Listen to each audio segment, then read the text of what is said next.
While tonight is the end of my journey for the White House as I suspend my campaign for president, I'm confident we can elect the right person, someone who will bring us together and who understands that politicians, including the president, must be the people's servant and not their master. Oh, my bleeding heart with the sad music. No wonder why the guy couldn't get to 1% in the polls. With me now to go over this big breaking news is senior contributor at the Federalist, D.C. McAllister, and I'm also joined by contributing writer at Red State Politics, Ryan Girdusky. Hello to both of you. The question is, how much longer do we have to listen to the sad music? When can we get some of these other people to drop out so we could have a real campaign go? Ryan? Well, you know, sorry, go ahead. Ryan? You're going to have Ryan. more sad music, I think. Definitely. More sad music. Well, yeah, I want to pile on the music. Let's pile on the music. Ryan, who's going to play the next song? Well, you know, Jim Gilmore is now one step closer to the White House, which is really exciting for all his supporters.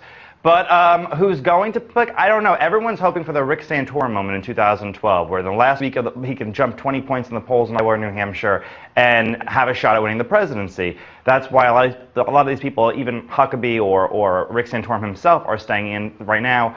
Who will be next? I don't know. I have my dream team. I would like Marco Rubio to drop out because I think that he's selling empty hopes to the Republican Party right now. So I would hope that he drops out, but I doubt it.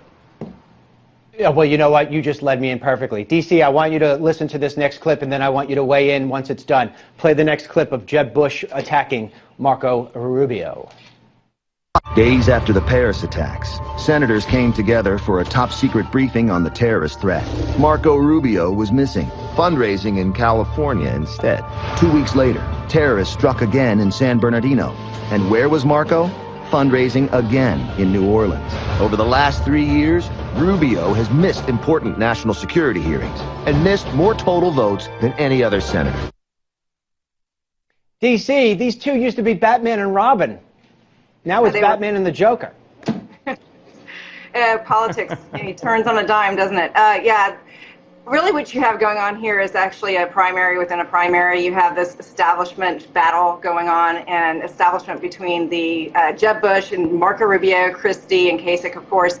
And these guys who used to have this bromance going on are definitely not liking each other anymore. But Rubio answered this, or one of the PACs answered this, with all the nice and wonderful things that Jeb Bush said to Rubio, what a great guy he was when he was his protege. So you're going to see a lot more of this, and it's just a matter of who's going to be that establishment candidate that's going to go after the outsider candidate, whether that's Cruz or Trump.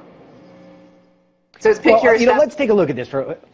Let me just chime in here, because you know what? We didn't lose the 2012 election because Mitt Romney wasn't a good candidate. We lost it because 4 million conservatives didn't like him for whatever reason, and they did not show up. So now the question becomes, will people still stay home if it's Marco Rubio who is the person who gets the nomination? Because I'll tell you right now, everybody who loves Trump really sort of loves him because of his position on immigration. And we know that Rubio is Mr. Amnesty to all those people. So people are just going to say, hey, wait a second, I'm not going to vote for Rubio. As much as I don't like Hillary, I'm definitely not giving Mr. Amnesty my vote. Ryan, what say you? You know, I have to agree with you, and I think that what people were counting on was that the establishment lane would be 60% of the vote and the conservatives would be 40%, and it turned out that the establishment is only 20 or 30% of the vote, and it's really, really trying to get that 30%. That's why everyone's going after each other now. And I do agree that a lot of Trump supporters are going to sit there and say, why bother? Why, when all I'm going to get are more foreign wars, more mass immigration, more bad trade deals? This is what he's been campaigning on. This is what the American people want. I mean, Rubio's out there talking about an Article 5 convention. This is not what's in the minds of the American people. So I definitely don't think that he's on message and that he's speaking for the populace right now. All right, I want to play another clip. DC, I want you to weigh in on this because you are a female, and I want you to tell me how this hits you in the heart and the gut and in the mind when you hear Donald Trump say the following. Go ahead, roll the tape. Listen, Madam President, can you imagine? Believe me, women, if it's got to be a woman, which I'm all in favor of someday, it shouldn't be Hillary. It shouldn't be Hillary. Someday, DC. Maybe someday. As a woman, I don't like playing identity politics. I don't care if you're a woman or you're a man. I don't care. Are you qualified to do the job? And I think it's for, go after Hillary. And she's the one who plays the identity politics every time he opens his mouth. Hey, you criticize her about anything, even go into the bathroom. Oh, you're doing it because I'm a woman. How dare you? I, for one, as a woman, am tired of it. Stand up on your merit or shut up and go home and bake cookies for your daughter. I'm just tired of it. All right, so I like that. So I mean, look, at the end of the day, I want to hear from. I got less than 30 seconds. I want to hear one name from each one of you. Who is going to get the GOP nomination in 2016? D.C. Trump. Ooh, Ryan. I would say Trump or Cruz. Probably Trump. Trump or Cruz. He gives two names. All right, I'm also going to weigh in on Trump. And the bad news about that is that the public is usually wrong. That's why casinos make so much money. Nobody knows that better than Donald Trump.